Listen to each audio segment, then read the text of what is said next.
Malayo pa, pero malayo na. Hanggang saan kaya ako dadalhin ng pangarap ko? Yan yung tanong na palaging tumatakbo sa isip ko. Na marahil, ganun din sa isip mo.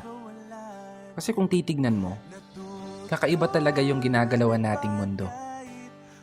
Parang minsan, nagtitripan na lang tayo.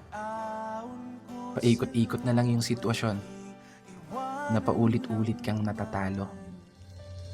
Oo, minsan, may araw na panalo ka, pero mas madalas pa rin yung nadedehado. May oras na gulong-gulo yung isip mo, may panahon naman na pumapabor sa gusto. Ganito siguro talaga yung ibig sabihin ng buhay. Hindi perpekto ang tempo, at lahat nakaayon lamang sa tiyempo. Pero kahit ganon, dapat magpasalamat pa rin tayo.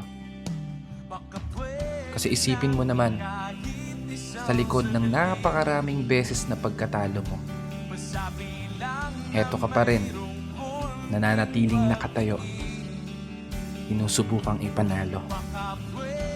Bawat laban na ikaw lang yung nakakaalam.